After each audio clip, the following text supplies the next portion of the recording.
guys, and welcome back to the channel.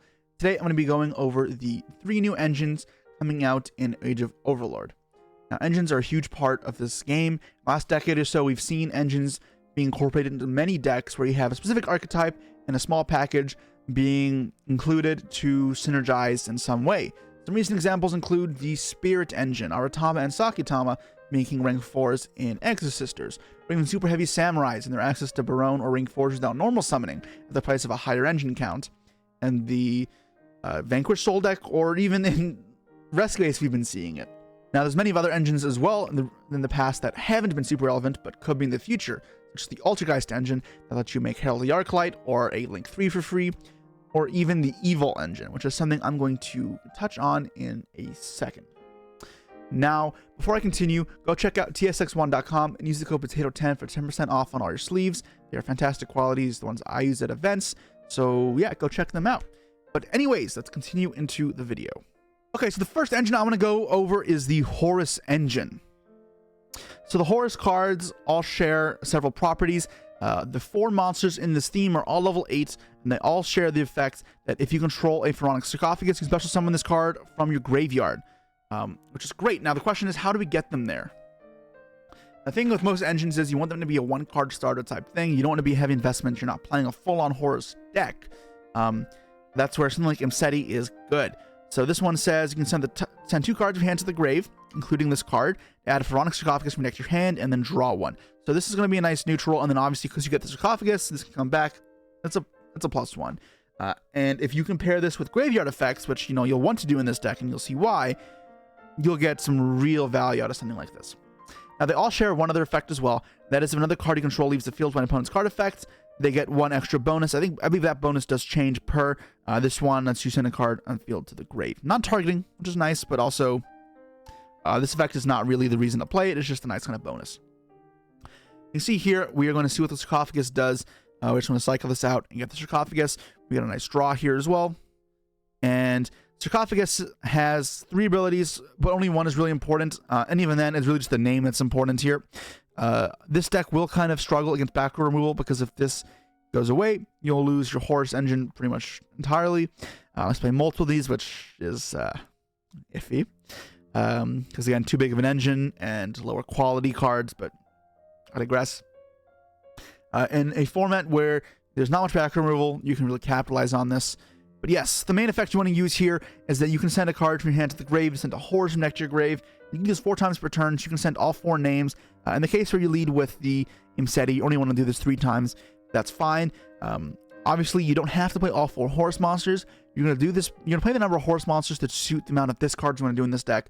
If you have graveyard effects like the Trivikarmas, the Destiny Militias, the Strudos, the Kelbex, the Yugiohs, Mortis cards may mean you want more level 8s in your deck. You may also change the number based on the number of bricks you can allow, or the amount of level 8s you want to make for your rank 8 summons.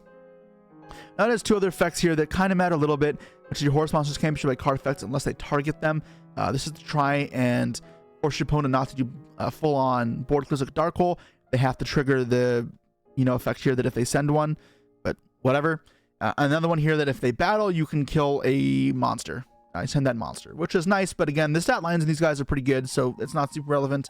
It can help to outing super big monsters, though, because again, this doesn't target this effect. For example, this could deal with the Borland really easily. But yes, so we can just cycle a bunch of cards here, and I'm using Shell as an example, but it can be any graveyard effect, or it could be Shell, and you can go through your cards here, 1 by 1, putting Horus cards in the grave. You can go to your drawn card as well, and get all 4 Horus monsters. And see, the stat lines are very good. There's no restrictions on what you can summon the rest of the turn, or in the position you have to summon them in. So this can be a crap ton of attack here. This one is 0, but it's 200 for each Horus monster you control, so really it's 48. So if you play heavy Horus engine, this by itself presents easy lethals. But yeah, you can put up the 4 level 8s in the field, which means you can do something like both Zombie Vampire and Photon Lord, player on Nibiru, and then mill 4 cards and get a free body. It's just nuts in graveyard-based decks, which you're likely to be playing on this type of engine. Or you can do one or the other if you don't want to. Or if you want just 3 level 8s in your deck, you can go for Coach, King, Giant Trainer, and draw 3 cards, which is also really good. And you have the plus side of a little bit of burn on top as well, and the body, which isn't meaningless, especially as SP Little Knights in the game now. That's XYZ. typing will give you that bonus effect, which could be nice to end on if you have an IP next to it. At least the IP would count as well. More so if you're playing through fields. Then playing through fields as well, you just get to make Dingirsu or Zeus if you want. You can really be flexible depending on the amount of spots you want to commit to this type of archetype. Yeah, the engine is very strong. I expect to see something like this pop up time and time again anytime we get very graveyard-heavy decks that are okay to discard cards. It's important to note these aren't costs. These are costs. So you will not trigger tier effects, will not trigger Dark World effects. So it's not like it's perfect, but they are very good cards for sure, and I expect to see them pop up, if not immediately, at some point. The next engine I'd like to discuss is the Sinful Spoils package. This is the one people probably know the most because it's seeing a lot of play in OCG. It did change a lot in their meta, and for good reason. These cards are very good. I'm going to explore a bit of a twist on the engine as well, showing you all the ways you can kind of use it because I think there is still more to be explored with it, but I'll continue. Anyways, you added the Bilestar monster from your deck to your hand when you activate this card. You can also just draw the Bilestar and it's fine, but this has a bonus effect that makes it like engage. At the moment, there's only one Bilestar monster, I believe, so this isn't giving you much choice, but in the future, we'll see what happens. And then also, during the main phase, you can banish and regrade the target Sinful Spoils, put on the bottom of the deck, draw a card, and you can use both effects at the same turn. So this is engage, search, draw. Awesome. So we get the Bilestar. Bilestar is pretty good too. It has 3 effects, but again, only 2 are relevant this time. Special summon it by sending a card from your hand or field to the graveyard. Which note here is this doesn't activate, which can sometimes matter, but regardless, moving on. Only summon once per turn this way, so you can't use multiple extenders, but it's okay. It's level 7, which comes up for synchros, and you'll see why in a second. And this card is normal or special summon. You can set a Sinful Spoils from your deck to the grave. So right now there's really 2 primary targets we want to look at. Or if you're playing a smaller package of 3, 1, and one of the good targets, then only 1. But we'll look at both because you can play a heavier engine as well. And then the third effect is not that important, but if it's sent to the grave from the hand or field during your opponent's turn, you can discard a card, send a card from hand or field to the grave to revive it, which isn't useless, but it's fine. You got some decent stats line as well here as well, so you can threaten some stuff. But yes, so you want to summon this here by sending anything from hand or field. And sending from field is nice as well because you can send a card you've already used up, like a Tenki. And these are the 2 main targets we're going to be looking at right now. Sinful Spoils of Subversion Snake Eye. This one came out in Dune, so it is already out. And you can just target a face-up monster in the field and put it in the spell trap card zone like the Crystal Beast. It's a different form of removal, which is nice. I mean, there's nothing to complain about here. It won't trigger graveyard effects, so cool. The main thing you want to be looking at is Sinful Spoil Snake Eye. This one is not an old card. This is brand new. So send on the face-up card, you can control the grave. So this one's only field, not as flexible, but still fine. There's someone level 1 fire from the deck, and that is great. We'll explore the several options you can do with that. But we can also target a Snake Eye or a Bilestar on the grave, and level 1 fire from your hand to the grave and place the targeted monster on the bottom of the deck. So that's why playing one of this is fine, because you can just put it on the bottom and add a level 1. And you can only use each effect, or you can only use 1 effect per turn, not both effects, not like the last ones. You can't just full on ramp, but it's still very good. You can use like the first one here, shuffle back to draw 1, and then later in the game when you have a second one of these, add this, then get this back again, and then you have infinite value. But anyways, let's see. It actually depends on the level 1 fire we're summoning, what we want to do. I'll show you a couple options here. Now obviously the main ones people are looking at: Jet Synchron, level 1 tuner, level 8 synchro play, so Chaos Ruler. This is the one that's kind of revolutionizing the Rescue Ace deck, because summon Hydrogen from deck means you can now push through interruptions, something the deck struggled with. You do Decatron, you can do Volcanic Rimfire, you can do Shell even. So I wanted to explore this as a potential way to FTK our opponents consistently. And if you guys want to see Volcanic FTK with the Bilestar cards, let me know, because it's actually pretty easy and consistent. But I think it's something we haven't seen yet. And if we ever fall into a format without hand traps, it will become, actually like a threat. But yes, and Fortnite as well. We get even Fortnite support coming out. This is very possible. You send Decatron, you can send the guy from deck to grave, and you can manipulate levels to make synchro plays or XYZs. If you send level 6, make this level 7, and then bam, rank 7 there. I'm not sure how good that is because rank 7s aren't the best, but why not? You can make Tzolk'in, I guess, as well. That's actually probably better, but yes. What I want to talk about was something a little different, and that is the Evil cards. So we got Evil Tile Mega Kyrella, which says you can tribute a reptile monster and discard a card, special level 6 lower fire dinosaur from your deck, which is nice. Next effect is A little relevant, we'll see here. You can bench this card from your grave, target a dragon XD you control with no materials, and attach up to 2 reptile or dinosaurs with different names, and a grave to it as material. Cool. That matters a little bit. We'll see why. So we can discard here and tribute it. Special from deck. And again, remember, this is all without normal summoning. And summon the new card here from Dune, which makes this kind of possible. Evelzor Leos, which says it was normal or special summon. You can set a bridge or evil singularity from your deck. Great. So let's do that. And we'll see this card is really strong at Evo Singularity.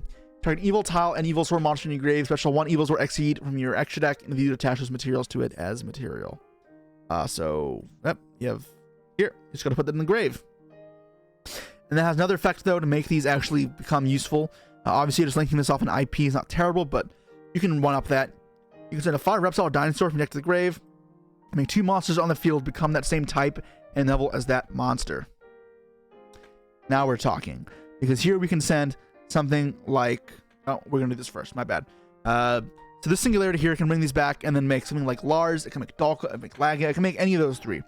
And then you can... With Lars, because you have both reptiles as material, you can get the bonus effect here, where instead of attaching 2 materials, you detach 1. So target the face of card opponent controls and negate it like a hot red twice per turn, and your opponent cannot target monster effects. So it's a double negate there, and plus what everyone do here. This can manipulate levels here. Obviously, this one can banish itself to attach 2 materials here as well. You can send level 4 from deck to grave to make Dweller, which is nice. Or you can make Dalka or Lagia, because this will make it a dinosaur. And if you're specifically sending Misk, you can keep extending past this as well. You can banish it to summon level 1 from the deck. You can summon Animadorned and get a Conductor, or you can summon Aeolo and make Trish. Like, the options are there. And you can see how crazy you can go. I wanted to show this because while this may not be optimal because there's a heavier number of cards used in something like this, people ask how I get these crazy combo ideas.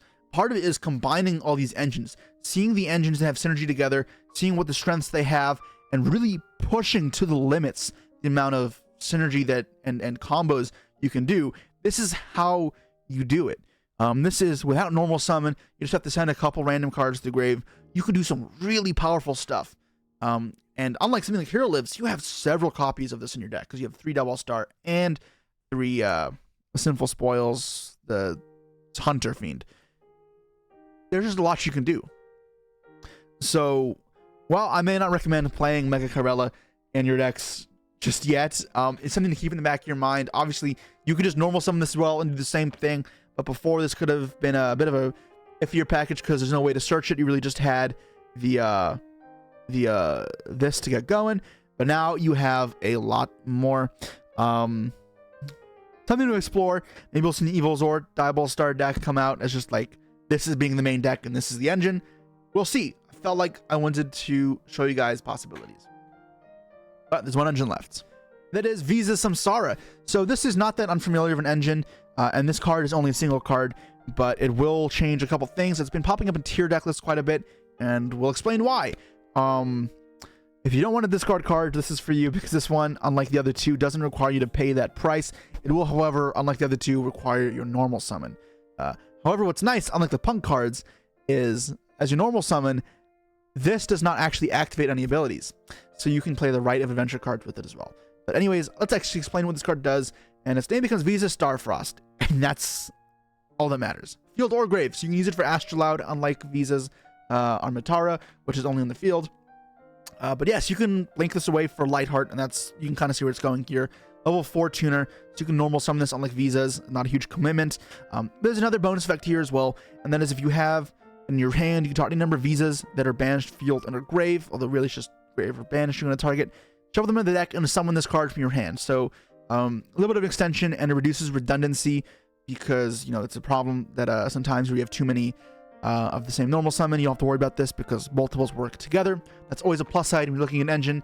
You don't have to feel bad about adding them to your deck now. It's 400 attack boost for each different monster you shuffle back. Who cares about that? And also, if you sync with it, you can treat it as a non-tuner, which, you know, matters if you have 2 of these as well. So it doesn't matter that much, but, you know, something to keep in mind again. Yeah, so here, this is pretty much the same as a Visa's combo, except now off arrival reviving Visas, you're reviving level 4 tuner again. And this can impact a couple things. You'll see here, I had the wrong card. but we can get the right card out. Right card, we're going to search probably Arrival, which revives the visas from your grave. Perfect. And again, unlike Armataris, it's still a Visa Star for us in the grave, so we can revive it again here. And here we can make a rank 4 like Dweller or level 8 Synchro, which is pretty good. In OCG, what they would have done before is make Chaos Ruler, but we don't have that option, so I'm going to show you what I would kind of do if you're playing Tier right now. If you want to explore this as an engine in Tier specifically, you can make Diabolantis. Now, you've seen this before in the Punk combo I did, where you get to send Fusion Parasite, and you get a Fusion sub-target, and then you can also make it into a tuner if you want to make Tzolk'in. But here, like the Punk combo, you do have a way of putting a second level 8 on the field, and that is with Astrolaud. Astrolaud obviously is a good card dealing second as well, getting to pop a card, or your own cards if you have like a Sullik you want to just pop and get a search off of. But yeah, that's nice here. We get the Astrolaud out. And because we have multiple visas in this deck, you will have access to a second Astrolaud. You can put it back with Stapelia or for Mud Dragon, and then use the another Samsara Yugioh later to remake this again. So not a problem here. And this card is very good. Here we can make a rank 8 Zombie Vampire or Photon Lord. Again, if you want to keep extending, if we have, say, a Rite of Aremus here in our hand and then a Kelbeck on a pitch, we can make this first. But say we have nothing else, we want to show what just this does. We can make a tuner now, and we can make Tzolk'in.